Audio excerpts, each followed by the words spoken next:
नमस्कार दोस्तों, स्वागत है आपका अपने YouTube चैनल पर। दोस्तों उम्मीद आप स्वस्थ होंगे, मस्त होंगे, अपने पढ़ाई में व्यस्त होंगे। दोस्तों जैसा कि आप लोग को पता है, हम लोग सामान्य अध्ययन का प्रैक्टिस सेट शुरू किए हुए हैं, जो कि काफ़ी ज़्यादा इंपॉर्टेंट है सभी एग्जामों के लिए। इसमें है जो सिर्फ एस्थेटिक्स क्वेश्चन को ही शामिल किया गया है, जो कि बार बार एग्जाम में रिपीट हो रहा है।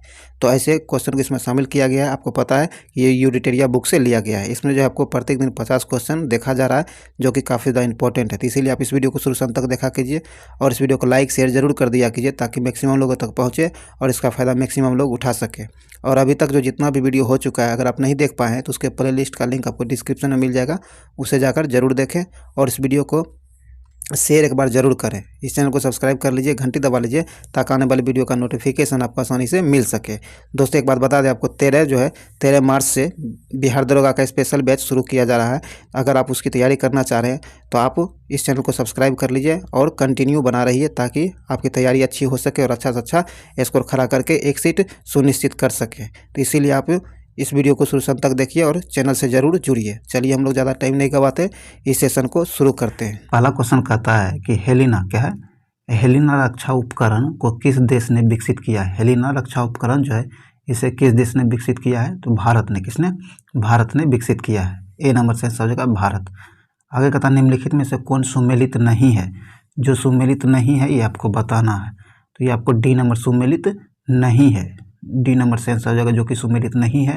बाकी ऊपर तीनों सुमेलित है। सुंदरबन आपको पश्चिम बंगाल में है, भितरकनिका आपको उड़ीसा में है, पीताम्बरम जो है आपको तमिलनाडु में है। तीनों सुमेलित है, डी नंबर सुमेलित नहीं है। डी नंबर से आंसर हो जाएगा। चलिए आगे है। आगे कहता है किस बंदरगाह को कॉफ़ी बंदरगाह के नाम से जाना जाता है। कहता हुआ कौन सा बंदरगाह है जिसे जो है आपको कॉफ़ी के नाम से जाना जाता है, तो ये बंदरगाह है आपको सेंटोस। सेंटोस बंदरगाह को कॉफ़ी बंदरगाह के नाम से जाना जाता है। बी नंबर से आंसर हो जाएगा। आगे कहता है राष्ट्रीय पोषण संस्थान कहाँ स्थित है। राष्ट्रीय पोषण संस्थान जो है यह कहाँ स्थित है, तो ये आपको हैदराबाद में स्थित है। कहाँ? हैदराबाद में स्थित है। डी नंबर से आंसर हो जाएगा हैदराबाद। चलिए आगे है। आगे कहता है कौन सुमेलित नहीं है। इसमें कौन सुमेलित नहीं है ये आपको बताना है। तो यहाँ जो सुमेलित नहीं है ओजोन परत आपको ट्रोपोस्फियर, ये आपको सुमेलित नहीं है। डी नंबर से आंसर हो जाएगा, जो कि सुमेलित नहीं है। बाकी आपको ऊपर तीनों सुमेलित है, ध्यान रखिएगा। चलिए आगे बढ़ते हैं।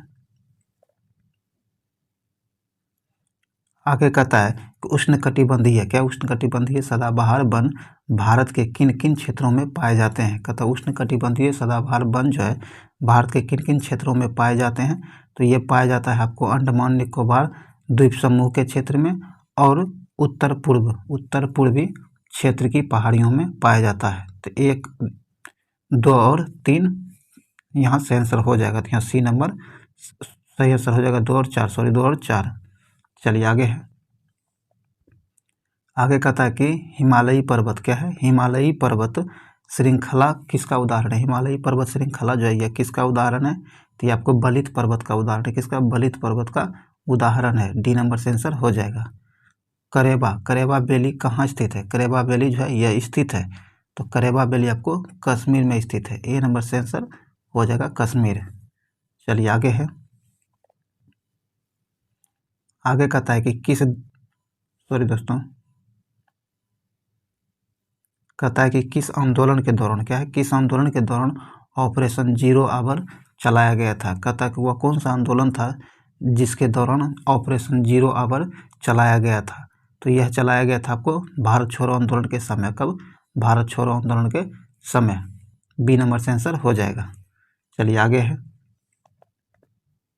आगे कहता है कि किस व्यक्ति ने रोलेक्ट एक्ट को जानबूझकर की गई हत्या कहकर संबोधित किया था। कहता वह कौन व्यक्ति है जिन्होंने रोलेक्ट एक्ट को जानबूझकर की गई हत्या कहकर संबोधित किया था, तो ये किया था आपको CF एंड्रूज ने। किसने? CF एंड्रूज ने।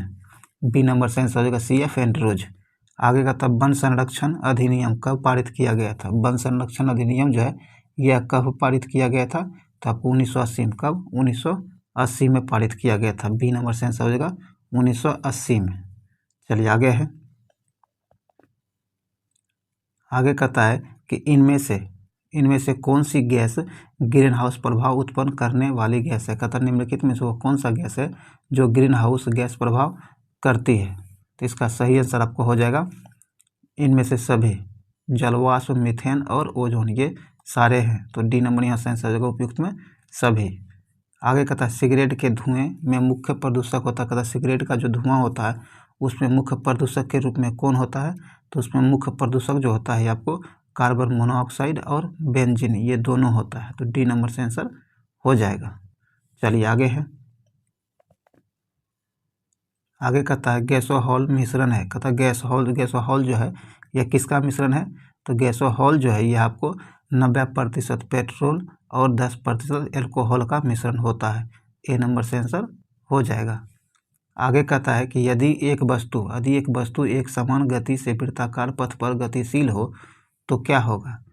कहता है कि जब एक वस्तु एक समान गति से वृत्ताकार पथ पर गतिशील हो तो ऐसे कंडीशन में इसका वेग परिवर्तित होगा। क्या होगा, वेग परिवर्तित होगा। तो यहाँ सी नंबर से आंसर हो जाएगा। चलिए आगे है दोस्तों, ये पूरे का पूरे स्टैटिक्स जीके है जो कि सभी एग्जाम के लिए काफ़ी ज़्यादा इंपॉर्टेंट है, इसीलिए इसे मिस नहीं कीजिएगा।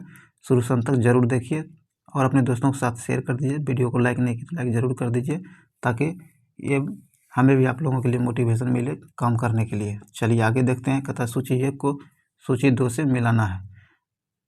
आइए देखते हैं। एमीटर है, क्या है, एमीटर है, क्या है, एमीटर। तो एमीटर मिल जाएगा आपको किससे, विद्युत से। एमीटर विद्युत से मिल जाएगा, 3 से मिल जाएगा एमीटर।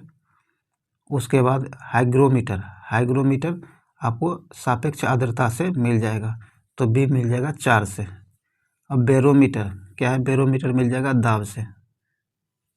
उसके बाद वाट आपको शक्ति से मिल जाएगा।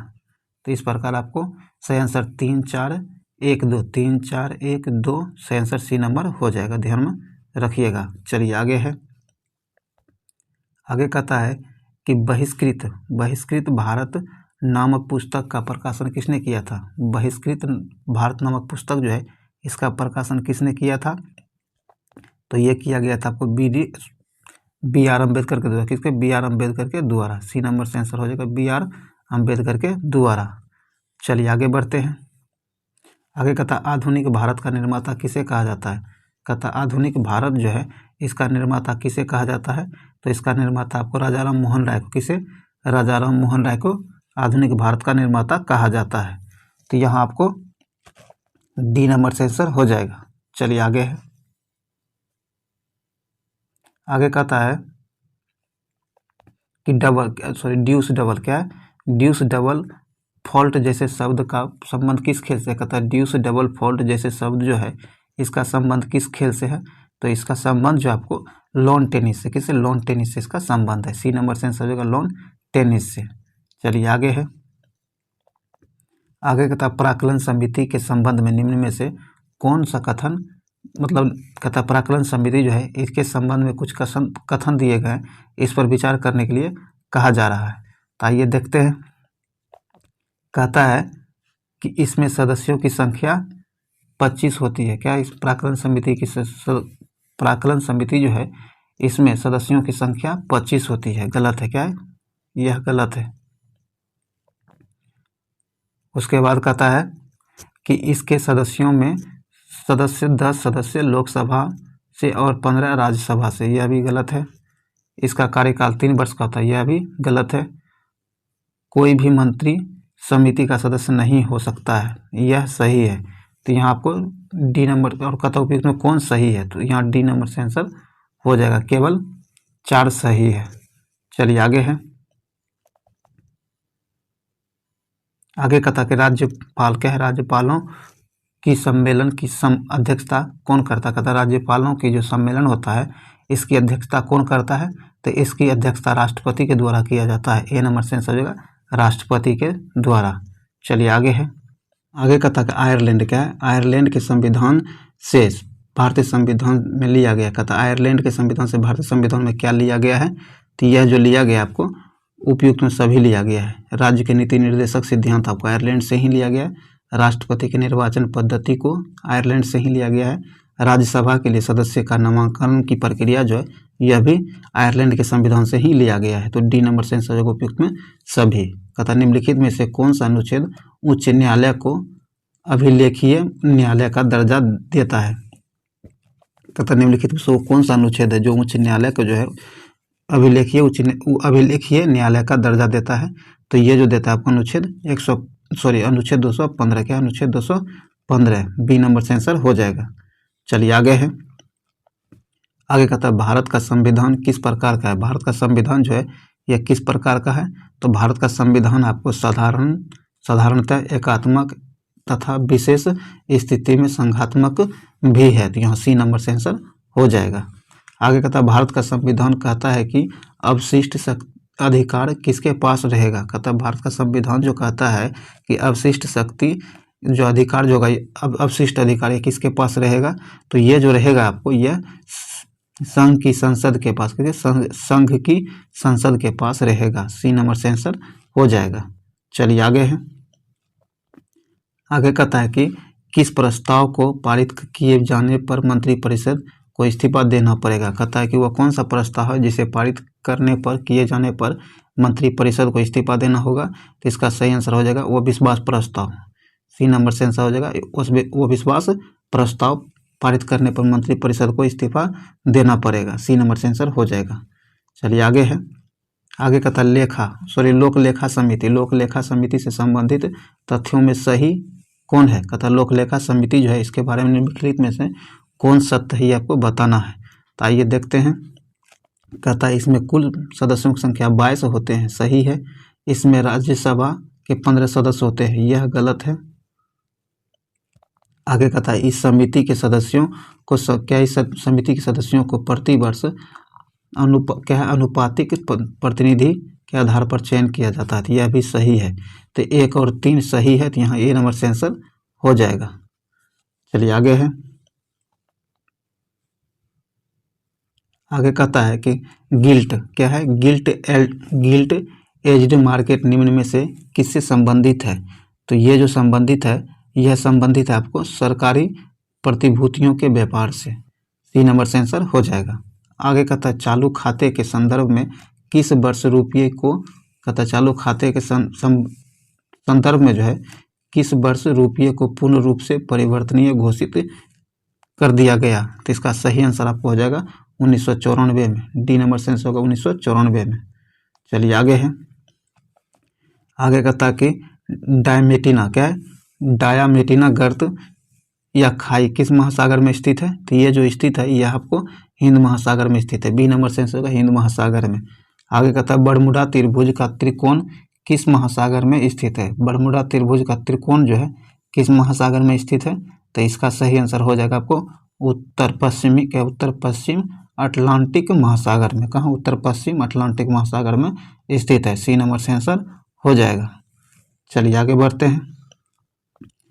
आगे कहता आग्नेय क्या। आग्नेय चट्टान ग्रेनाइट का रूपांतरित रूप है। कहता ये अगर निश्चय होना चाहिए। कहता अगर निश्चय चट्टान जो है ग्रेनाइट का रूपांतरित रूप है। ये किसका रूपांतरित रूप है। तो इसका सही आंसर हो जाएगा आपको नीस का। किसका नीस का। बी नंबर से आंसर हो जाएगा नीस का। कहता अगर अंतरिम सरकार में मुस्लिम लीग से कितने प्रतिनिधि ने शामिल हुए थे। कहता है कि अंतरिम सरकार जो गठन किया गया था इसमें मुस्लिम लीग से कितने प्रतिनिधि शामिल हुए थे। तो इसका सही आंसर आपको हो जाएगा 5 सदस्य। बी नंबर से आंसर हो जाएगा 5। आगे कहता अनवार क्या। अनवार ए सुहाइली किसका फारसी अनुवाद है। तो ये जो है ये पंचतंत्र का फारसी अनुवाद है। डी नंबर से आंसर होगा पंचतंत्र का। चलिए आगे कहता है भारत में पेंटिंग क्या है। भारत में प्रिंटिंग क्या है। भारत में प्रिंटिंग प्रेस का आगमन किसके भारत में प्रिंटिंग प्रेस जो है इसका आगमन किस देश की देन है मानी जाती है। तो ये जो मानी जाती है आपको पुर्तगाल की देन मानी जाती है। ए नंबर से आंसर हो जाएगा पुर्तगाल। आगे कहता है कि राजा राम मोहन राय की मृत्यु के पश्चात ब्रह्म समाज का नेतृत्व किसने किया था। कहता राजा राम मोहन राय की जो मृत्यु हो गई थी तो उसके बाद ब्रह्म समाज का नेतृत्व किसने किया था। तो ये आपको देवेंद्रनाथ टैगोर ने किया था। किसने। देवेंद्रनाथ टैगोर ने किया था। बी नंबर से आंसर हो जाएगा। चलिए आगे है।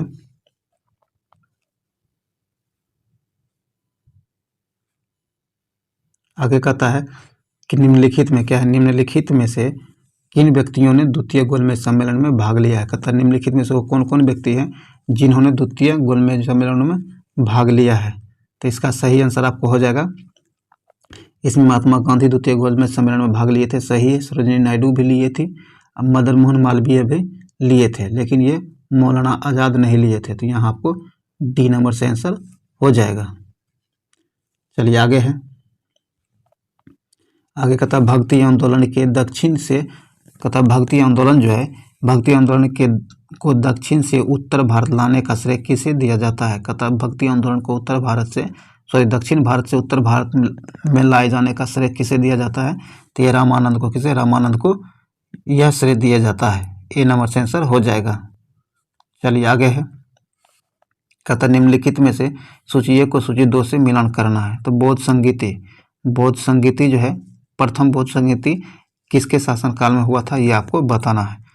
तो बौद्ध संगीति जो हुआ था, पहला प्रथम बौद्ध संगीति ये हुआ था आपको आजाद शत्रु के समय में, किसे, आजाद शत्रु के समय में। तो ये आपको 4 से मिल जाएगा। उसके बाद द्वितीय द्वितीय बौद्ध समिति, द्वितीय बौद्ध संगीति जो हुआ था ये हुआ था काला अशोक के समय में, तो ये 3 से मिल जाएगा। और तृतीय बौद्ध संगीति जो हुआ था ये आपको अशोक के समय में हुआ था, तो 2 से मिल जाएगा। और चतुर्थ बौद्ध संगीति आपको कनिष्क के समय हुआ था, 1 से मिल जाएगा। तो इस प्रकार आपको 4 3 2 1, 4 3 2 1 बी नंबर यहाँ से आंसर हो जाएगा। चलिए आगे है, आगे कहता है कि गांधी जी के निम्नलिखित आंदोलन का कालक्रमानुसार व्यवस्थित कर। कहता गांधी जी के द्वारा जो आंदोलन नेतृत्व किया गया था उसके कालक्रमानुसार व्यवस्थित किया जाए। तो आइए देखते हैं हम लोग। तो इसके में पहले जो हुआ था, पहले अहमदाबाद मिल हड़ताल किया गया था पहली बार। उसके बाद जो है खेरा आंदोलन हुआ था, उसके बाद रोलेक्ट सत्याग्रह किया गया था, और फिर वह सहयोग आंदोलन किया गया था। ध्यान में रखिएगा, जो यहाँ दिया गया है उसी के आधार पर इसे व्यवस्थित करना है। तो यहाँ डी नंबर से आंसर हो जाएगा 4 3 2 1, 4 3 2 1। चलिए आगे है, आगे कहता है नाभिक, नाभिक के अलावा कोशिका के किस कोशिकांग में डीएनए होता है। कहता है नाभिक के अलावा जो है कोशिका के किस कोशिकांग में डीएनए होता है। तो इसका सही आंसर हो जाता है माइटोकॉन्ड्रिया का, माइटोकॉन्ड्रिया में। डी नंबर से आंसर होगा माइटोकॉन्ड्रिया। चलिए आगे है, आगे कहता है किन गुणों, कहता है किन गुणों में हार्मोन में इंजाइम से भिन्न होता है। कहता है कि वह कौन सा गुण है जिसमें हार्मोन इंजाइम से भिन्न होता है। तो इसका सही आंसर आपको हो जाएगा कि ये सभी प्रोटीन नहीं होते। क्या ये सभी प्रोटीन नहीं होते हैं। डी नंबर से आंसर हो जाएगा। चलिए आगे है,